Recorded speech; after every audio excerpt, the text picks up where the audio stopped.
The Tom Woods Show, episode 1458. Prepare to set fire to the index card of allowable opinion. Your daily dose of liberty education starts here. The Tom Woods Show. Folks, if you believe in homeschooling, but you also believe in not running yourself ragged and in maintaining your mental health, then you need the self-taught Ron Paul curriculum, for which I made 400 videos on history and government. Get it from me, and I'll throw in 3 exclusive, unbelievable bonuses you can't get anywhere else. How do you get it through me? Head over to ronpaulhomeschool.com. Hey, everybody, Tom Woods here. Ben Powell is back with us today. Today is the day of release for his brand new book with Robert Lawson called Socialism Sucks.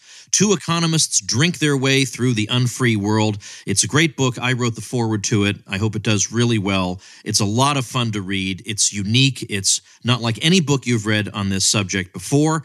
Ben's been a guest on this program before. He is the director of the Free Market Institute at Texas Tech University and a senior fellow with the Independent Institute. Ben, welcome back. Hey, Tom. Great to be back with you. I'm so glad your book is finally out. Such a great idea. The title's great. Cover's great. Material's great. The foreword is also great, if I may say that. Well, it was a little sketchy getting that guy involved, but it turned out all right. Ended up turning out all right. So I'm really pleased for you. I know you're in the middle of doing promotional work for it today, with this being the release date. So I'm glad you made a little time for the old Tom Woods Show audience. All right, let's start with the basics. First of all, tell me about your co-author, Bob Lawson. I know him because he used to live in Auburn, where I lived for a time, but maybe the audience does not. Sure. So the book actually kind of got started because Bob wanted to get drunk in Cuba, and I wanted to make sure I could write it off my taxes. So I said, well, let's do this as a trial chapter for a new book idea. And then it kind of evolved from there. But Bob is an economics professor who is the director of the O'Neill Center for Global Markets and Freedom at Southern Methodist. And he's also the co-author of the Economic Freedom of the World annual report that comes out each year, which basically ranks countries on a spectrum of kind of how capitalist to how socialist they are. Right. So naturally, he's a pretty helpful guy to have along on a project like this, to put it mildly. So yeah, it worked well, except unlike you and I, Tom, he has a taste for inferior sports franchises from Cincinnati, Ohio, instead of the decidedly superior ones in the Boston area. I don't want to antagonize my New York listeners, but yes, I am a Red Sox fan. I like a lot of things about New York, except that. Now, I want to obviously get into specific countries in a minute, but I want to ask you, you could stay home and read all about these countries. What kinds of things do you learn about the real texture of the society by actually visiting there? Yeah, it's, you and I both appreciate economic theory and pure theory, but it's a little different sometimes when you see things on the ground. Theory is borne out, but in interesting ways, and seeing it firsthand just makes it very real. You could give any number of examples from different countries if you want to talk about them. But one thing that we do throughout the book is the subtitle of the book is 2 economists drink their way through the unfree world. And that is a reflection of how Bob and I travel. But the beer also kind of serves as a metaphor for how these different economies function. So, for instance, just briefly on this, Sweden is not socialist, and the beer in Sweden is wonderful. Great high alcohol content, Belgian beers from nearby, except they tax the bejesus out of it because it's a high tax, big welfare state country. But go to Venezuela, and Tom, this is horrific. Venezuela ran out of beer. I don't know about you, but if I were a socialist dictator, like toilet paper and beer are the things I would not run out of. But Venezuela, actually what they did in planning the economy, they have a monopoly beer producer, Polar, and they didn't allocate enough foreign exchange for them to import the barley that they needed to make the beer. So they ran out. Cuba doesn't run out of beer, at least not anymore, but it's very bland and no variety. They have 2 types, Bucanero and Cristal. They're both 4.5% to 5% or so alcohol and taste like a Budweiser that's been left out in the sun too long. North Korea's stuff is god awful, but yet in South Korea you can get that Belgian beer that cost us a lot in Sweden for a price much lower in Korea, even though it's halfway around or really on the opposite side of the planet.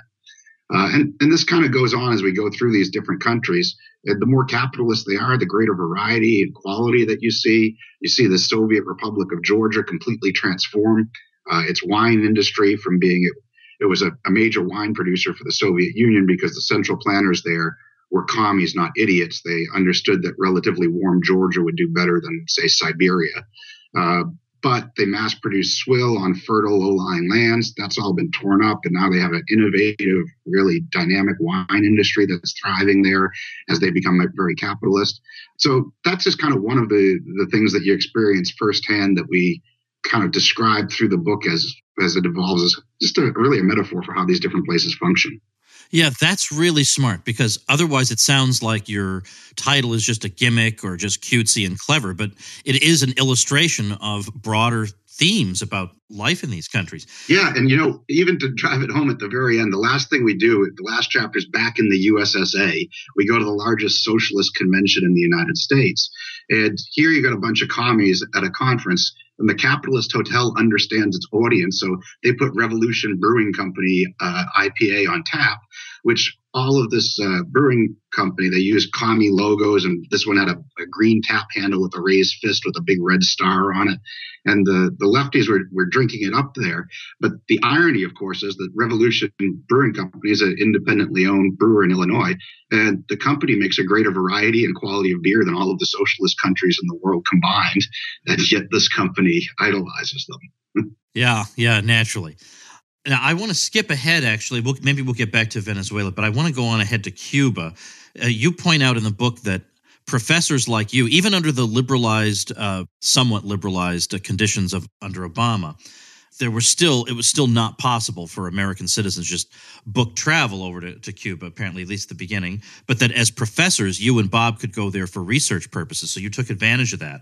Now, the unfortunate thing is that Trump has clamped back down, as you know, on travel to Cuba, because cruise ships had started to sail to Havana and make that as one of their ports they would visit. And so you know that Bob Murphy and I have our annual Contra cruise. We wanted to do a cruise to Cuba because we thought that would have special significance for libertarians. And we had the whole thing planned out in our minds, and then Trump ruined that for us. So at least I can live through your experiences in Cuba. I mean, what's the deal there? Has there been any movement at all in any way toward a market economy, or is it still like 1967 there? Yeah, Tom, it's funny the Contra cruise going there, because at least while you're staying on your cruise ship, you would have got around one of the ways that Cuba sucks. So you have a good listener base that are educated about this stuff, but it's worth reminding people. Definition of socialism is government ownership or control of the major means of production, or at least some form of collective ownership. So that means that most of the economy is government owned in Cuba. That includes the hotels. So, oh yeah, all of the hotels in Cuba are government owned. So we weren't trying to sandbag it. I mean, if you go to the Hotel Nacional, that's the big diplomat hotel, that'll be nice. But your normal Cuban hotels are god awful. We went to a supposed 3-star one on the coast in the western suburbs of Havana. And it looked like, the old Soviet blockhouse architecture, except standing upright. It was 20 some odd stories. Oh, Twin towers that opened in 1979 that were a dismal gray stained color now. Most of the windows on the upper floors were broken. In our room, the balcony glass was shattered. The ceiling tile was missing in the bathroom. There was mold everywhere. Hot water didn't work. 3 out of the 4 elevators didn't operate. And this wasn't just a bad luck. We stayed in another one in central Havana later, right near the seat of government. And it was the same thing. There were holes in your towels. The soap from the last guest was left there for you. The seat wasn't bolted to the toilet so you could slide right off.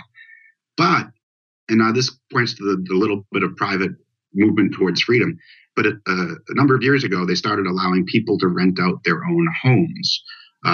They could at first just do a room, but now they can rent you their whole apartment. They call them casa particulars. And we also booked those to try it side by side compared to the government hotels. And this is same service, same country, same people, and it's just illustrating the power of incentives created by even this limited version of private property rights. Because the casas were all very well kept because the owners had an incentive to reinvest their profits to attract more people to stay there. For what was it, about $60 a night in central Havana, we had a 2-bedroom casa with a kitchen and a living room that was right off the main walkway, the Malecón, on the ocean front. Then that's what the little bit of privatization has done. Now You can book those on the spot while you're walking around there, but you can also, and this is interesting, do them through Airbnb in advance. Now, your credit card and Airbnb won't work in Cuba, but so many of them have relatives in Miami. The relatives will post things about the properties in Cuba. You do it through Airbnb to somebody in Miami, and then they pick up the phone and call their relative in Cuba and tell them they're coming. So that is something I guess we would have managed to avoid. Would have had very pleasant accommodations aboard the ship. But I mean, I suppose if a place becomes a port of call for a cruise ship, it naturally becomes a tourist mecca with tourist traps and stuff like that. But once I get through that, if I just wander through Cuba, what am I going to see? Is it just going to be just another poor country? Is there going to be anything that tells me that it's specifically a communist country? Like, what did you see when you were there? Yeah, it's for an economist walking around Cuba, the trick is to parse out what is messed up because Cuba is poor and what is messed up because they're centrally planned. And of course, the primary reason that they are poor is because they're centrally planned. Yeah. In addition to that, the oddities that you see. So walking through central Havana and major shopping areas. Now, Bob and I would kind of we'd walk for a while, then we'd get thirsty, sit down, have a beer somewhere, cool off, do it again, repeat. Well, all of a sudden, and it doesn't jump out at you at first, what's missing is signs. There's no signs anywhere because no one gives a damn if you come into the business or not, because government ownership of means of production, it's government-owned stores. Nobody puts out a sign to let you know you can get a cold beer here because no one cares whether you come in or not. So you get to a street corner and you look up and down and, gosh, I don't know what's going to be down the street or not. So that's one oddity. That is extremely odd. Okay. And, it's something, Tom, I've traveled to lots of poor countries. There's no poor country in the world that's not centrally planned, that doesn't have signs. The local beer company gives everybody signs for free to advertise their product. It's just very weird. The other thing that you see is once you're outside of Havana, lots of people traveling on horseback, either riding them or having horses pull carts with rubber wheels. And this, Americans think about, the quintessential, Tom, the American 1950s cars in Cuba, and isn't this cute? And why are they using 1950s American cars? Now, of course, we have not we, Tom, you and I don't do this. The U.S. government has an embargo on Cuba, but it's embargo, not a blockade. There's no one stopping Kias from going there. It's the Cuban government strictly rations how many new cars come in and gives out permits selectively for that. As a result, car prices are extraordinarily high in a country where average incomes are, it's hard to say in a planned economy. It's somewhere $2,000-$3,000 per capita. That 1950s car, you want to take any guess what it would go for? Tell me. Probably about $15,000-$16,000. And something like a 91 Peugeot that doesn't even exist in the United States, that'll go for like $30,000 because it might have better suspension and potentially even AC. But, interesting, and this plays into some of the statistics you see out of Cuba too. So if they don't have very many cars, you don't have very many car fatalities. But without car fatalities, that's going to make your life expectancy look bigger because, young people die and that really pulls down life expectancy. And, you hear Cuba's socialized medicine is so good. Look how long people live. Well, one of the things you do is take away one of the ways that people die. That's not good medicine. That's just a repressed economy. How about dining? Obviously, you're eating in all these different places. What are your impressions, for example, in Cuba? Yeah, so this would have been a disaster for Contra Cruise once you got off the boat and you wanted to eat. So, Again, state ownership of the means of production. Government-owned restaurants are god-awful. We went to an Italian one at one point just because we got sick of the same food after a while, and they put a mozzarella from the oven, and it looked like something you wouldn't even get at Taco Bell. But they do have private restaurants. These have really grown over the last 10 years or so. And they try hard. They've got the right incentives. And you'll see, capital investment and high quality wait staff in them. But over the course of a week, 10 days, you start noticing they all have the same menu. It's the same dozen to maybe 18 items, and it's all prepared the same way everywhere. And it's all bland. Cuban food in Cuba sucks. Cuban food in Miami is awesome. The difference is the private restaurants in Cuba still have to deal with the state supply chain, so they have very limited ingredients. A ham and cheese sandwich is simply crappy ham and crappy cheese between two pieces of bread. A Cuban sandwich with ham and cheese in Miami is flavorful and delicious with spices. this, by the way, is coming obviously from the, rich touring person perspective. How actual Cubans eat and their diets are considerably worse.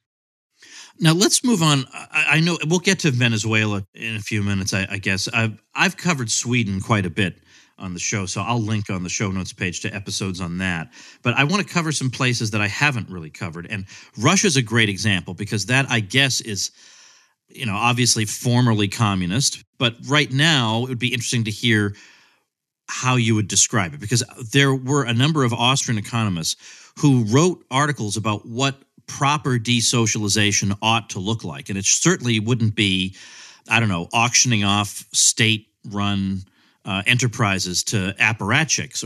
I don't exactly know how it happened in Russia, but my understanding is that you went from state monopoly to, I don't like to use the term private monopoly, but the transition was not ideal. And I'm wondering what the long-term consequences of that were. What can you say about that? Yeah, I think you're exactly right. And instead of the word private monopoly, maybe coercive monopoly. Because what you did is you got rid of state ownership and got private ownership, but you didn't get competition and private markets control. Rights of monopoly privilege from the government that suppress other type of competition. So in terms of Bob's index of economic freedom, Russia still ranks very low in that. And in fact, Ukraine, which we also visited on this, is one of the bottom 5 in the world still. So while they got rid of socialism in name, they did not move to private property and free markets in practice. Now, our travels in Russia and Ukraine were relatively limited in terms of geographic scope. And what I'd say is if you're just a tourist walking around Moscow, it's going to seem like a dramatic success story. And that's because Moscow is very wealthy. And same would be true when you're in Kiev. But these are the place where the oligarchs and those people, it's like being in Washington, D.C. in the United States and extrapolating that, this is how the rest of the country is. No, it's the parasite that sucks the wealth from everywhere else. So their capital cities, if you were just dropped in Moscow, if you didn't see the onion domes or the Kremlin walls, you'd think you were anywhere in Western Europe. But that's not representative of how these countries function outside of their capitals. They're still poor and exploited by the ruling elite. Okay. So, what can you tell me about Russian beer? I don't know. When in Russia, I just drank vodka.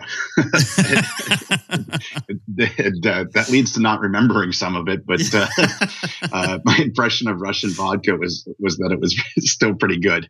Okay.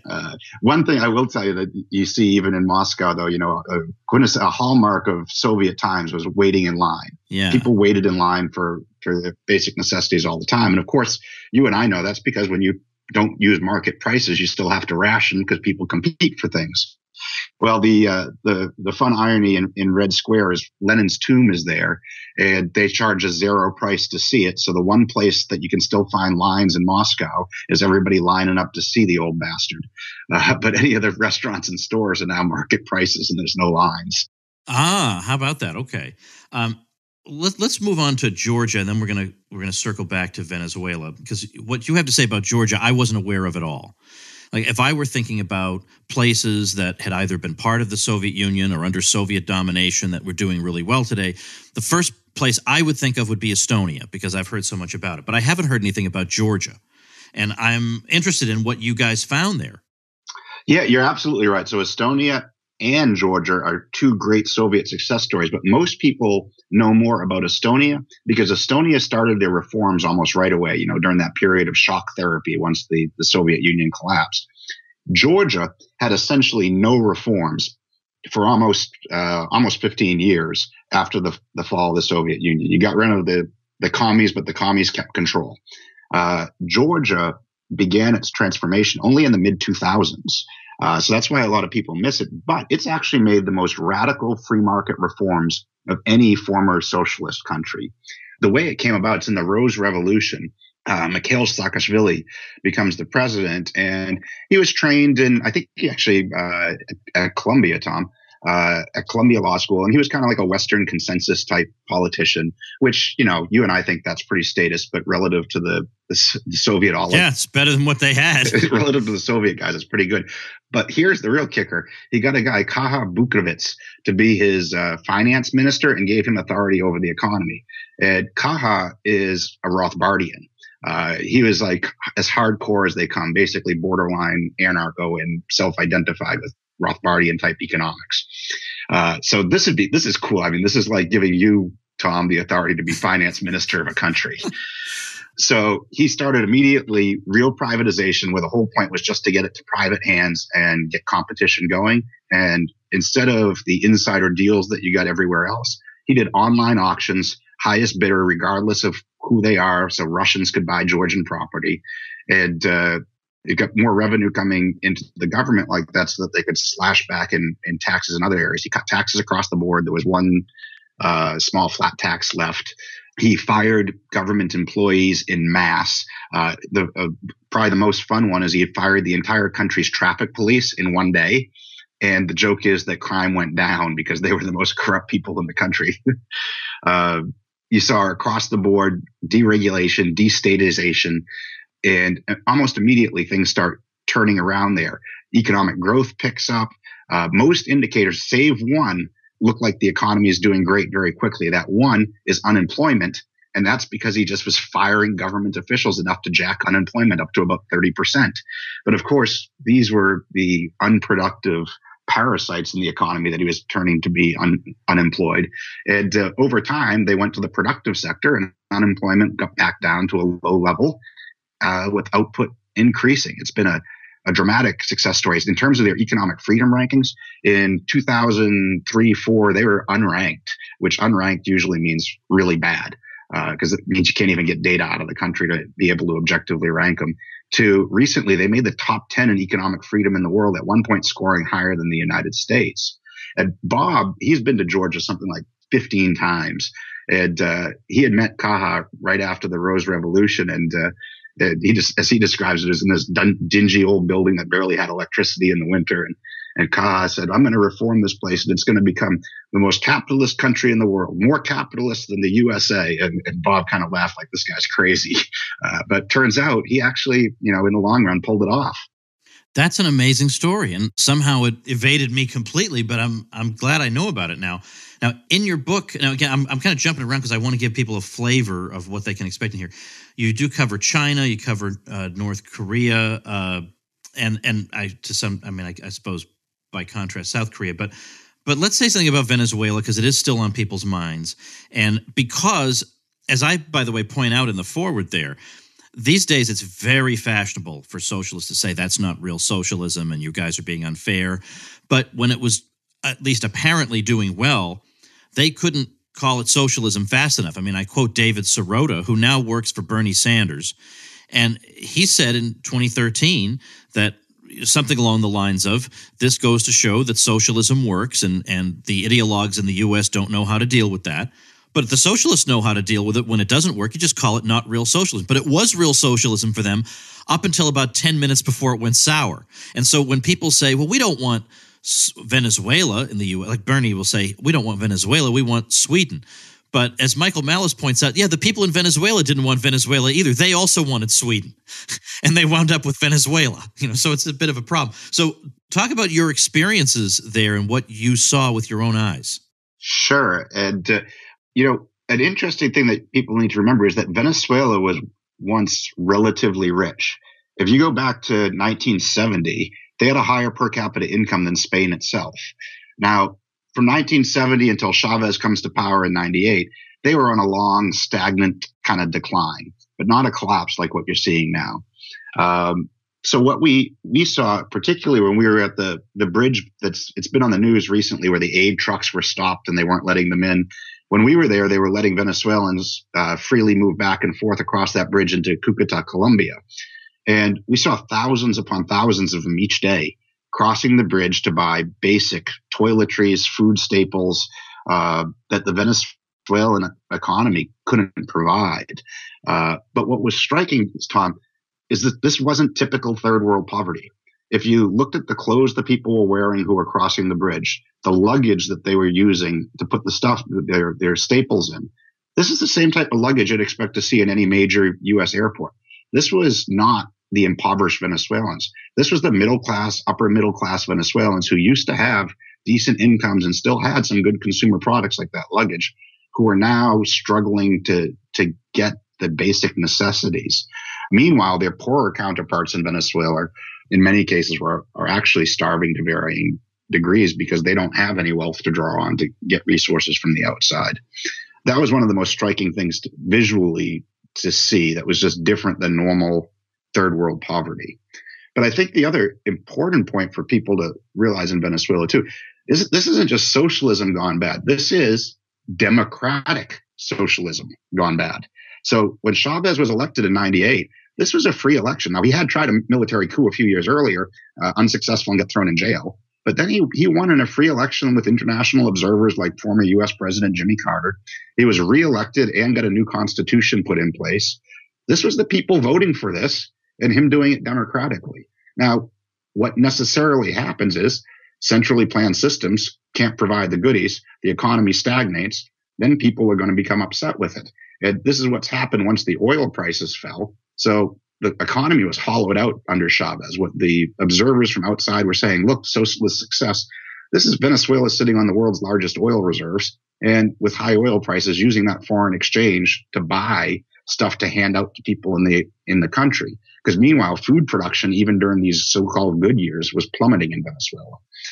Once the prices of oil fell, and for that matter, production, because the state-owned oil company is not very efficient, then they no longer had the foreign exchange to bring in the goodies, and that's the crisis that we see today. And of course, when you have, people on average in 1 year losing 24 pounds in Venezuela without any mass discovery of Jenny Craig, you can't imagine that they would reelect the leader. Yet Maduro, Chavez's successor, is overwhelmingly reelected just a year ago. And this is why socialism cannot continue to function as a democracy. They've centralized the power and have the ability to suppress the will of the people.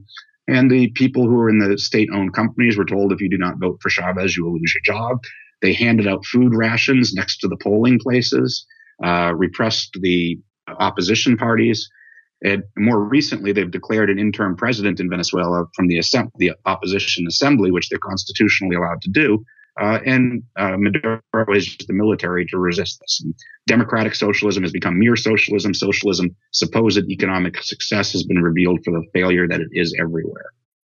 I remember spending some time in Chile and talking to people there, and they're very much divided about the legacy of Pinochet and even the policies that were implemented. They're very much divided about that.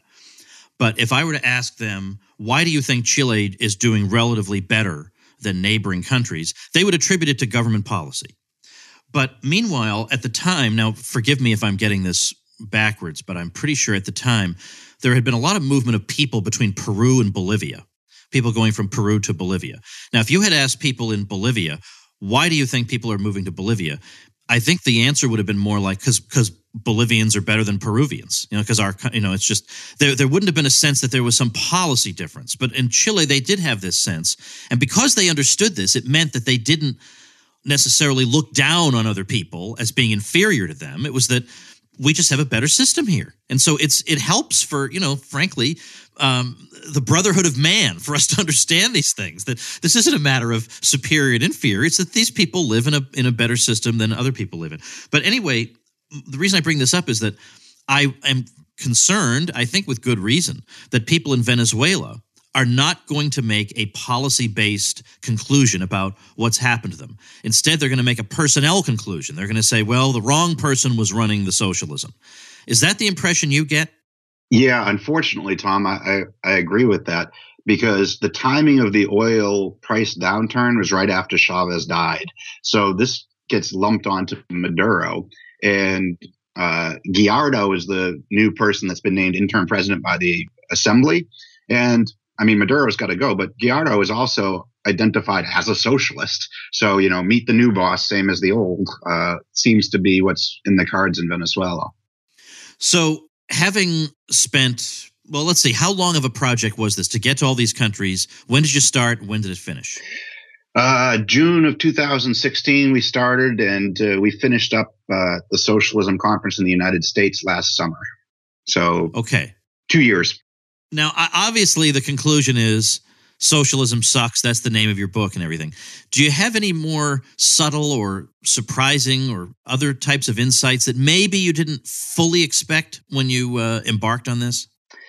Yeah, some of that is in terms of the context for the United States today, because a lot of the motivation with this book is this increasing popularity of socialism in the United States.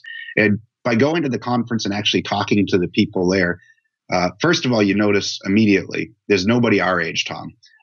Everybody is 35 and under or in their 70s, ex-hippies from the 1960s.